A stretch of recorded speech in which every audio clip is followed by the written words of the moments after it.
नमस्कार दोस्तों, स्वागत है आपका आपके अपने YouTube चैनल यादुवंशी पाठशाला पर। पहला क्वेश्चन पूछ रहा है कि भारत में श्वेत क्रांति के जनक के रूप में किसे जाना जाता है। भारत में श्वेत क्रांति के जनक के रूप में किसे जाना जाता है।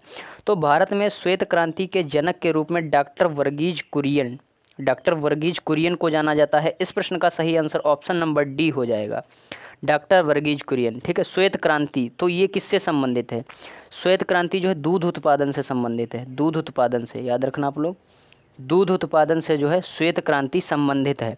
अच्छा, डॉक्टर वर्गीज कुरियन एक जो है प्रसिद्ध भारतीय सामाजिक उद्यमी व्यक्ति थे। ठीक है, जिन्होंने जो है इस श्वेत क्रांति की खोज की। ठीक है, वर्गीज कुरियन जो थे वे एक उद्यमी व्यक्ति थे भारत के।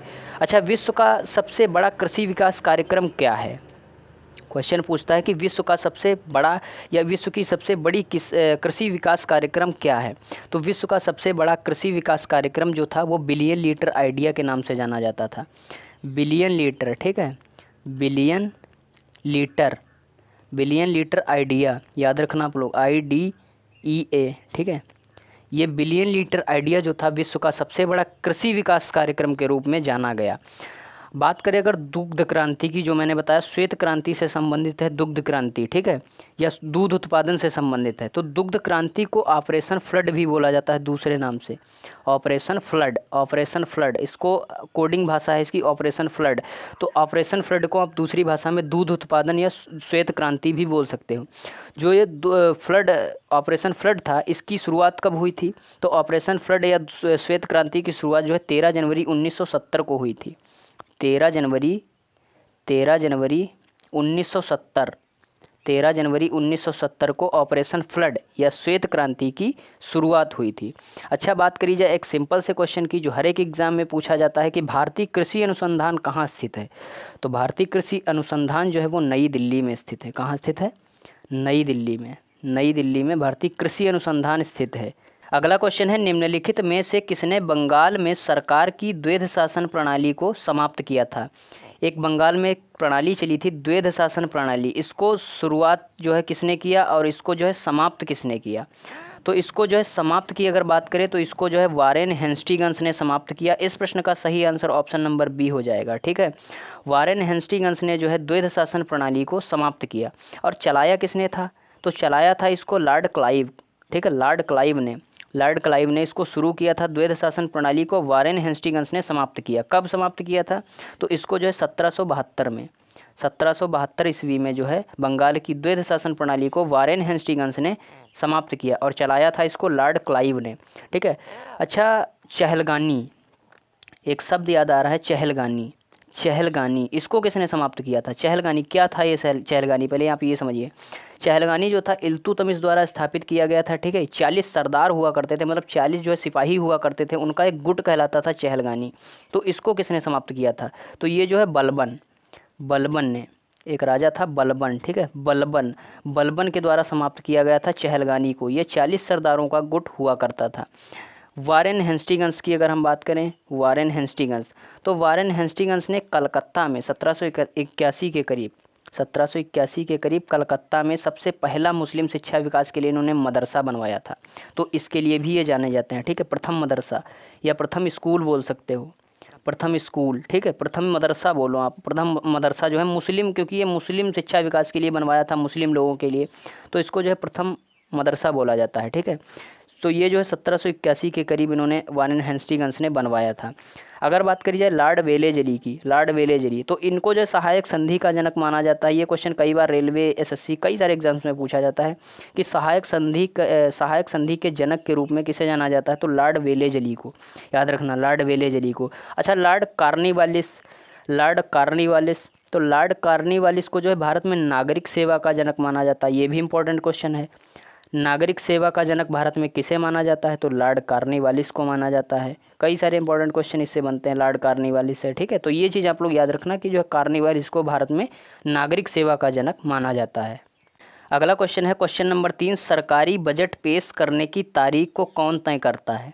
सरकारी बजट पेश करने की तारीख को कौन तय करता है। तो ये जो है राष्ट्रपति तय करेगा। ऑप्शन नंबर इस प्रश्न का सही बी हो जाएगा। राष्ट्रपति जो है सरकारी बजट पेश करने की जो है तारीख को निर्धारित करता है। अच्छा, राष्ट्रीय बजट या सरकारी बजट, ठीक है, सरकारी बजट का अगर आप वितरण देखना चाहते हो तो इसका वार्षिक वित्तीय वितरण आपको अनुच्छेद 112 में मिल जाएगा संविधान के, ठीक है, अनुच्छेद 112 में इसका वार्षिक वितरण मिल जाएगा 112 में, ठीक है, वहाँ से आप इस चीज़ को पढ़ सकते हो। अच्छा, भारत का प्रथम नागरिक कौन होता है? तो भारत का प्रथम नागरिक राष्ट्रपति ही होता है, ठीक है, राष्ट्रपति भारत का प्रथम नागरिक होता है। राष्ट्रपति के अगर वेतन की बात करी जाए, ठीक है, इसको भत्ता कितना मिलता है? तो राष्ट्रपति का जो वेतन होता है वो 5 लाख रुपए महीने मिलता है, 5 लाख रुपए महीने मिलता है, ठीक है, 5 लाख रुपए महीने जो है राष्ट्रपति का भत्ता होता है। अच्छा, पहली महिला राष्ट्रपति कौन थी? तो पहली महिला राष्ट्रपति जो थी वो प्रतिभा सिंह देवी पाटिल या प्रतिभा देवी सिंह पाटिल थी, ठीक है, प्रतिभा देवी पाटिल जो थी वो पहली महिला राष्ट्रपति थी। और अगर बात की जाए पुरुष की, तो पुरुष जो है राजेंद्र प्रसाद, ठीक है, राजेंद्र प्रसाद जो थे, राजेंद्र प्रसाद, ये जो है पुरुषों में जो है पहले राष्ट्रपति थे, राजेंद्र प्रसाद, डॉक्टर राजेंद्र प्रसाद, ठीक है। अच्छा, राष्ट्रपति अपना त्याग पत्र किसे देता है? राष्ट्रपति अपना त्याग पत्र हमेशा याद रखना उपराष्ट्रपति को देगा, उपराष्ट्रपति, ठीक है, उपराष्ट्रपति को देगा हमेशा राष्ट्रपति अपना त्याग पत्र, याद रखना। अगला क्वेश्चन है, किस ग्रंथ से हमें भारत और इटली के बीच होने वाले व्यापार की जानकारी मिलती है? कौन सा ऐसा ग्रंथ है जिससे हमें इटली और भारत के बीच जो व्यापार हुआ था उसकी जानकारी हमें इतिहास में जो है जानने को मिलती है? तो वो जो है आपका नेचुरल हिस्ट्री के नाम से जाना जाता है। इस प्रश्न का सही आंसर ऑप्शन नंबर सी हो जाएगा। नेचुरल हिस्ट्री में आपको इटली और भारत के बीच जो व्यापार हुए थे उनसे जुड़ी कुछ जानकारी आपको मिल जाएगी, ठीक है। नेचुरल हिस्ट्री, तो इसकी रचना किसने की थी? तो इसकी रचना जो है प्लिनी ने की थी। किसने की थी? प्लिनी ने जो है इसकी रचना की थी। और एक आपकी पुस्तक है जियोग्राफी, तो इसको किसने लिखा था? तो इसको टॉलेमी ने लिखा था, टॉलेमी की जो है पुस्तक जो है वो जियोग्राफी है। इसको जो है भारत का भूगोल बोला जाता है, भारत का भूगोल या जियोग्राफी भी बोल सकते हो, ठीक है, भारत का भूगोल या जियोग्राफी। अच्छा, भारत और ईरान के बीच का अगर मध्य का संबंध जो था, अगर वो चीज़ आप पढ़ना चाहो, जिस तरीके से आप इटली और भारत के बीच व्यापार की आप अगर जानकारी पढ़ना चाहते हो तो नेचुरल हिस्ट्री आपको पढ़नी पड़ेगी। उसी तरीके से अगर भारत और ईरान के बीच आपको संबंध जानना है, पुरातात्विक संबंध जानना है, इतिहास का संबंध जानना है, तो आपको कौन सी पुस्तक पढ़नी पड़ेगी? तो महा जो पुस्तक है अपनी हिस्टोरिका, ठीक है, हिस्टोरिका ये पुस्तक आपको पढ़नी पड़ेगी। हिस्टोरिका को जो है हेरोडोटस ने लिखा था, ठीक है, हिस्टोरिका को जो है हेरोडोटस ने लिखा था, हेरोडोटस, ठीक है। और हेरोडोटस को इतिहास का पिता कहा जाता है, इसीलिए इसकी एक पुस्तक, बाकी सभी, इसमें जो है सभी चीज़ें आ जाती हैं, ठीक है, हिस्टोरिका पुस्तक में। इसे जो है इतिहास का पिता कहा जाता है, हेरोडोटस को, ठीक है। और बात करी जाए इंडिका की, तो इंडिका को किसने लिखा? तो इंडिका जो थी ये मेगस्थनीज की पुस्तक थी, ठीक है, मेगस्थनीज की। इसको आपको अगर पढ़ना है तो इसमें जो है मौर्य काल के बारे में या मौर्य युग के बारे में आपको बहुतायत मात्रा में जो है जानकारी प्राप्त हो जाएगी इंडिका पुस्तक से, ठीक है। तो ये जो है बेसिकली मौर्य युग के बारे में इसमें जानकारी दी गई है इंडिका पुस्तक में, ठीक है, जो कि मेगस्थनीज की पुस्तक है। अगला क्वेश्चन है, महावीर स्वामी जी का प्रथम शिष्य कौन था? महावीर स्वामी जी का प्रथम शिष्य कौन था? तो महावीर स्वामी जी का प्रथम शिष्य जमाली था। इस प्रश्न का सही आंसर ऑप्शन नंबर बी हो जाएगा।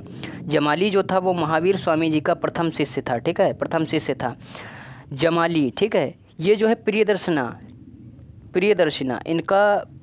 इनका पति था, प्रियदर्शना इनका जो जमाली था वो पति था, और प्रियदर्शना जो थी वो महावीर स्वामी की पुत्री थी। तो मतलब महावीर स्वामी का जमाली दामाद भी लगता था। तो जो ये जमाली था ये जो है प्रथम शिष्य था महावीर स्वामी जी का। और जैन साहित्य, महावीर स्वामी जैन धर्म से संबंधित, तो जैन साहित्य, ठीक है, इसको आगम भी बोला जाता है, आगम भी आप बोल सकते हो जैन साहित्य को दूसरे शब्दों में। और जैन साहित्य का यदि आपको इतिहास पढ़ना है तो वो कल्पसूत्र से आपको पता लगेगा। कहाँ से? कल्पसूत्र से आप जैन साहित्य का जो है इतिहास है वो पढ़ सकते हो। अच्छा, जैन धर्म के संस्थापक कौन हैं? तो जैन धर्म के संस्थापक या की प्रथम तीर्थंकर ऋषभदेव जी हैं। कौन है? ऋषभदेव जो हैं वो जैन धर्म के प्रथम तीर्थंकर और स्थापक या संस्थापक भी हैं। अच्छा, जैन धर्म के 24वें तीर्थंकर कौन है? तो जैन धर्म के 24वें तीर्थंकर जो हैं वो महावीर स्वामी जी हैं। महावीर स्वामी जी मतलब सबसे लास्ट वाले जो तीर्थंकर हैं वो महावीर स्वामी हैं। 23वें की अगर हम बात करें तो पार्श्वनाथ जी हैं, पार्श्वनाथ, ठीक है, पार्श्वनाथ जो है वो 23वें तीर्थंकर, इनको सांपों के देवता भी बोला जाता है, पार्श्वनाथ। ठीक है। महावीर की पत्नी का नाम क्या था? महावीर स्वामी की पत्नी का क्या नाम था? तो इनकी पत्नी का नाम यशोदा था, यशोदा था। ठीक है। अच्छा, महावीर के बचपन का क्या नाम था? तो महावीर के बचपन का नाम वर्धमान था, वर्धमान। ठीक है, वर्धमान था।